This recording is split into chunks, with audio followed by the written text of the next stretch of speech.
Hello, it's just Madeline. Today I've come to an old abandoned manor.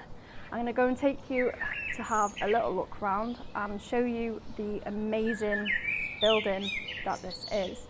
And I'm going to give you some really cool facts about the history of this place as well. So let's go. Have you ever wondered what happens when nature wins? Today I'm exploring one of the most mysterious abandoned houses in North Wales. A place where trees grow through walls, rooms are open to the sky, and local legends tell of a woman in a red dress who may still wander its corridors. From a dark basement with no light at all, to the loft where nature has completely reclaimed the building, we're going to explore every level of this forgotten manor.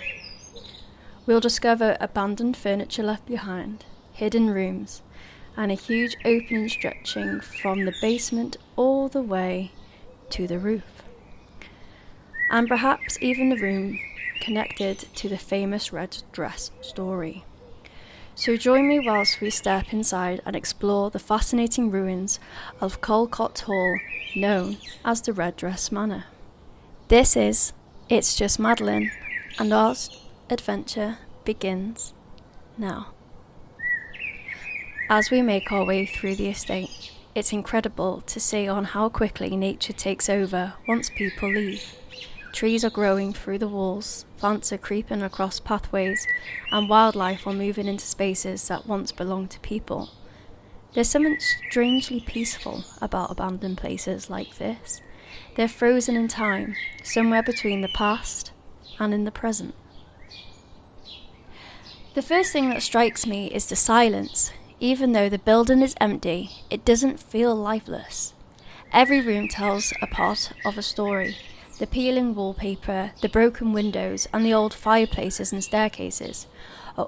They all offer clues about the life that was once here and what it could have been like. It's fascinating to imagine families walking around these corridors, conversations taking place in these rooms, and the daily life unfolding within these walls. As we move higher through the house, the signs of decay become more noticeable.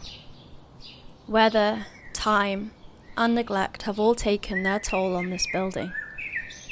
Floors become less stable, ceilings begin to fall away, and nature is slowly continuing its work, reclaiming the space.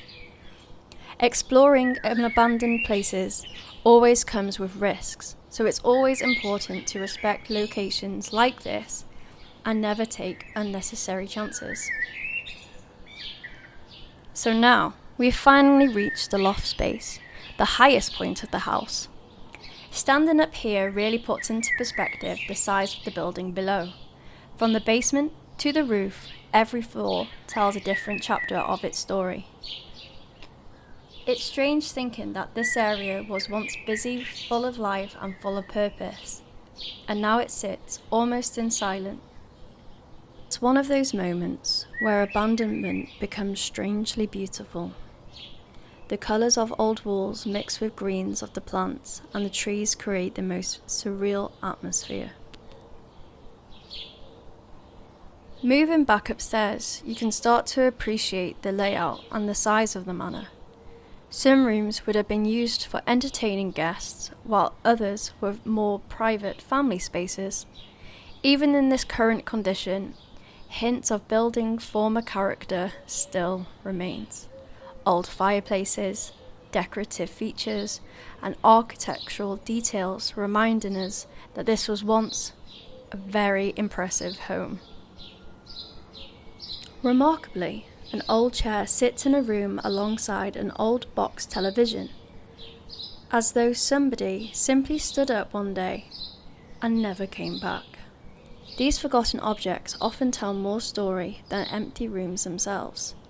Continuing through the corridors, I discovered what once may have been the front entrance to the house. Nearby are two rooms that now have very little ceiling left at all, leaving them exposed to the sky above. Even in this condition, the beautiful doorways and the architectural details remain, offering a glimpse on how impressive this house must have been. The craftsmanship is still very visible today, and it makes it easy to imagine how grand this property had once been.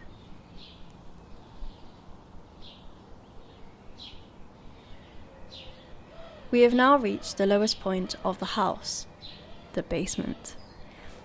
Basements in properties like this often serve practical purposes, such as storing food, storage, preparation, cold storage, or housing equipment needed to keep the house running. The atmosphere down here is completely different to the rest of the building. It's dark, cold, and it feels far removed from the grander rooms upstairs. Before leaving, I decided to take one final search for the room associated with the famous legend of the red dress. Local stories tell of a woman named Ellen, who is said to be connected to sightings within the house and is often described as appearing in a red dress. Over the years, these stories have become a part of the identity of the manor, earning the nickname Red Dress Manor. Whether these stories are true, local folklore, or simply urban legend, they have certainly added to the mystery surrounding the property. I believe I may have found the room to be associated with these stories, but unfortunately, I chose not to enter. The floor and structure simply did not feel safe enough to risk exploring further. As much as curiosity is a part of the urban exploration, safety always comes first. With one final look around, I head back towards the kitchen for the last glimpse inside before making my way back outside.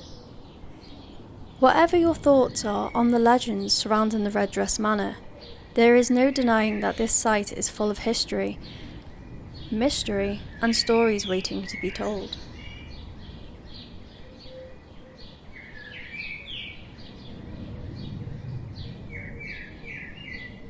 It's another reminder that this was more than just a house. It was a busy working estate with people, animals, and a daily life taking part here.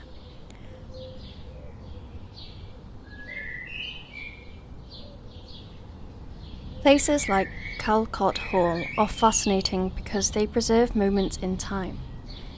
They're reminders that even grand buildings and estates can eventually be forgotten. Whether you're interested in history, architecture, photography, or simply the mystery surrounding abandoned places, locations like this have a way of capturing imagination. Thank you for joining me on today's exploration. If you enjoyed coming along, don't forget to like and subscribe. And let me know in the comments if you'd visit somewhere like this yourself. Until next time, it's just Madeline, and I'll see you again in the next adventure. Thank you.